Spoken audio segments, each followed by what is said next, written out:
On April 1st, 2026, the cruise ship MV Hondius departed from Argentina. On board, 147 people from 23 countries. Antarctica, isolated islands of the South Atlantic, the trip of a lifetime. On April 11th, the first passenger died. His widow disembarked on the island of St. Helena and died the following day in a hospital in Johannesburg. Another passenger is in intensive care in South Africa. Spain refused to allow the ship into port. Passengers who had already gone home in Singapore, Canada, France, Switzerland, 5 U.S. states, at least 8 confirmed cases, 3 deaths, 23 countries on alert.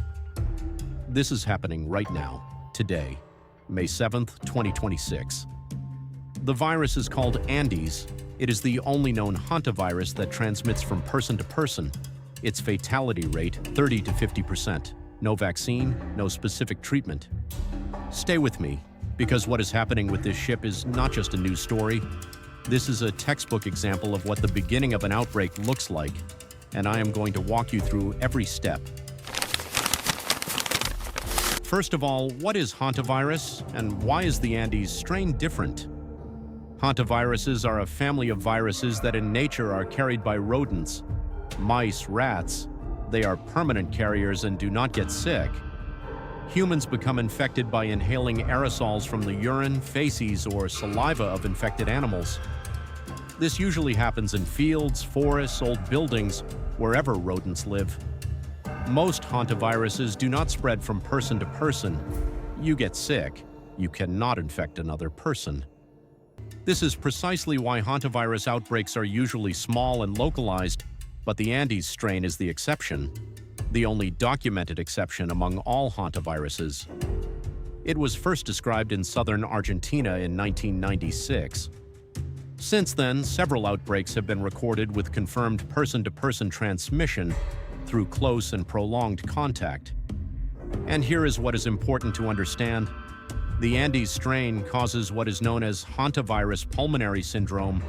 It begins like the flu: fever, muscle pain, headache, nausea. The incubation period, 1 to 8 weeks. You may not know you are infected for several weeks. Then, suddenly, the lungs begin filling with fluid. Respiratory failure, cardiogenic shock. The body literally drowns from within, and 30 to 50% of people with this form do not survive, even in modern intensive care. And now, how exactly this virus ended up on a cruise ship, because this story begins long before the ship departed. Here is the chronology of events, and it reads like a thriller screenplay. November 27, 2025, a Dutch couple began a 4-month road trip through South America, Chile, Uruguay, Argentina. According to the Argentine Ministry of Health, this is when the presumed exposure occurred, most likely during birdwatching in the wild, in contact with infected rodents. April 1st, 2026, they boarded the MV Hondius in Ushuaia, the southernmost city in Argentina. No symptoms, no signs. April 6th, the first symptoms in the man: fever, headache, abdominal pain, diarrhea. April 11th, he died on board the ship. At this point, no one yet knew this was hantavirus. April 24th, his widow, with symptoms, disembarks at the island of St. Helena, along with 26 other passengers.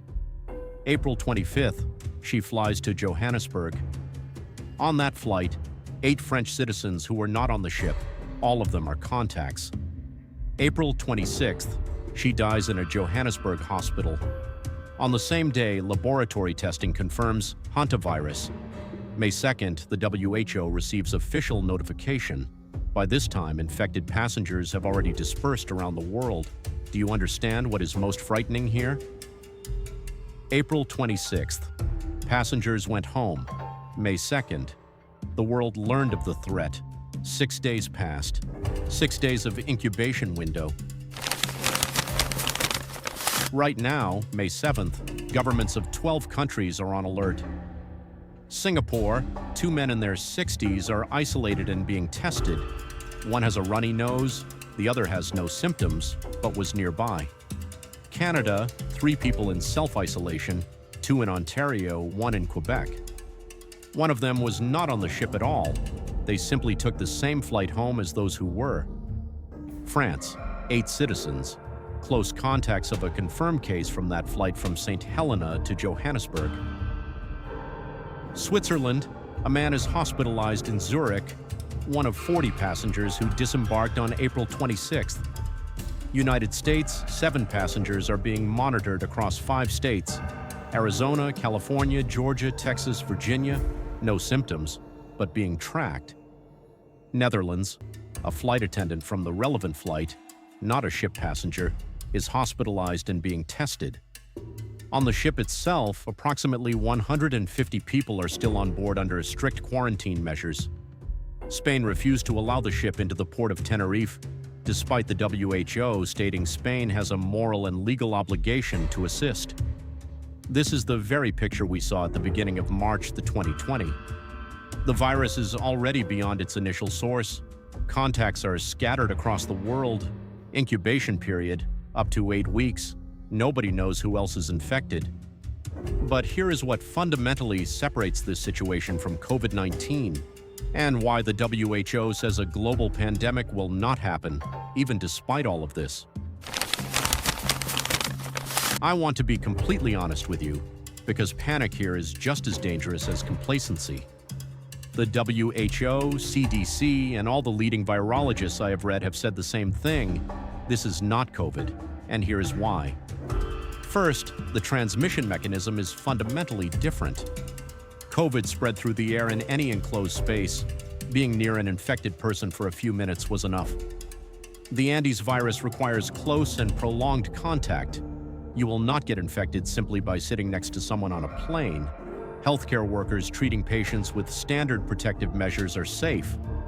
Second, the virus is not new. Andes has been known since 1996. We know how it behaves, we know its weaknesses, no biological surprises. Third, Nine, the healthcare system is responding. Unlike the beginning of 2020, when the world lost several critical weeks, today the WHO, ECDC, CDC, and health ministries of a dozen countries are working in a coordinated way from day one. Contacts are being traced, isolation is in place, tests are being conducted. Fourth, the virus itself is biologically ill-suited for pandemic spread. It does not travel through the air like influenza or COVID. Close contact is required for infection. Professor John Lednicki of the University of Florida, who studies hantaviruses, said directly, "It is not nearly as airborne as influenza or other common respiratory viruses. But, and this is an important but, this does not mean you can relax. 3 people are already dead. Fatality rate 30 to 50%. No treatment. And we have 8 weeks of incubation period during which new cases may emerge." I want you to take one thing away from this conversation. MV Hondius is not the beginning of a new pandemic. Scientists say this clearly and the WHO confirms it. But MV Hondius is a reminder that viruses do not know borders, that modern travel means any outbreak anywhere in the world can be at your doorstep within days. That incubation periods and delays in diagnosis create critical windows of spread. And most importantly, it is a reminder that monitoring systems work. The WHO received notification and responded. The ECDC issued a risk assessment. The CDC is tracking passengers. This is not 2020. The world is better prepared. I research science and translate it into human language without panic and without exaggeration. All sources, WHO, ECDC, CNN, NBC, Washington Post, Wikipedia, MV Hondius, are in the description below the video. Follow the updates. The situation is developing right now. Until next time, stay informed. I want you to take one thing away from this conversation. MV Hondius is not the beginning of a new pandemic. Scientists say this clearly and the WHO confirms it. But MV Hondius is a reminder that viruses do not know borders, that modern travel means any outbreak anywhere in the world can be at your doorstep within days, that incubation periods and delays in diagnosis create critical windows of spread, And most importantly, it is a reminder that monitoring systems work. The WHO received notification and responded. The ECDC issued a risk assessment. The CDC is tracking passengers. This is not 2020. The world is better prepared. I research science and translate it into human language, without panic and without exaggeration. All sources, WHO, ECDC, CNN, NBC, Washington Post, Wikipedia, MV Hondius, are in the description below the video. Follow the updates. The situation is developing right now. Until next time, stay informed.